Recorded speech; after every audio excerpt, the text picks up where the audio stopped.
Hello বন্ধুরা, good morning. তো বন্ধুরা, তোমরা সবাই কেমন আছো? আমি তো খুব ভালো আছি।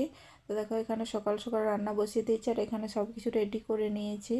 তো শীতকাল হলেও আজকে দেখো খুব সুন্দর রোদ দিচ্ছে, তার জন্য আমি অনেকগুলো জামা কাপড় আজকে কেচে নিয়েছি। আর আজকে জামা কাপড়গুলো মনে হয় আজকেই শুকিয়ে যাবে, কারণ এখন দুদিন ছাড়া কোনো জামা কাপড় শুকনো হয় না।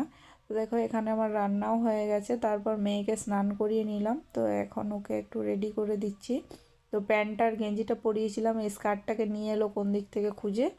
তো এখন সেটা পরবে, তার জন্য ওটাও পরিয়ে দিলাম আর একটু ক্রিম টিম দিয়ে দিলাম। তো এখনও একটু স্নান টান করে নিয়ে একটু খেলে আসবে, খেলে আসার পর ভাত খাবে। তো একটু বোরোলিনও লাগিয়ে দিলাম। আর এখন টিক্কা দিই না, কারণ স্কুলে গেছে, তো স্কুলে যায়, তো এখন তার জন্য টিক্কা দেওয়া বারণ। তো আজকে ছুটি আছে, ওই বাড়িতে ছিল, তার জন্য ভাবলাম একটু টিক্কা দিয়ে দিই। আসলে অভ্যেসটা যাবে কোথায়, এখনও অভ্যেসটা ছাড়া যাচ্ছে না আর কি, তার জন্য। তো বন্ধুরা, ও খেলে আসার পর আমি ওকে দেখো এখন খেতে দিচ্ছি। ও বলছে আমাকে আর ভাত দিও না। তো ওই ভাতগুলো খাইনি, আমি দিয়েছি আসলে বুঝতে পারিনি দুজনের আজ অনেকগুলো ভাত রান্না করে ফেলেছি, অনেকগুলো চাল ফেলেছি, আসলে বুঝতে পারিনি।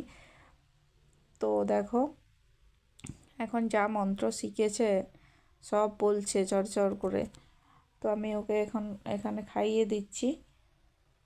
তো বন্ধুরা, আমরা খেয়ে নিই। তোমরা ভিডিওটা ভালো লাগলে like, comment, share, subscribe, tata.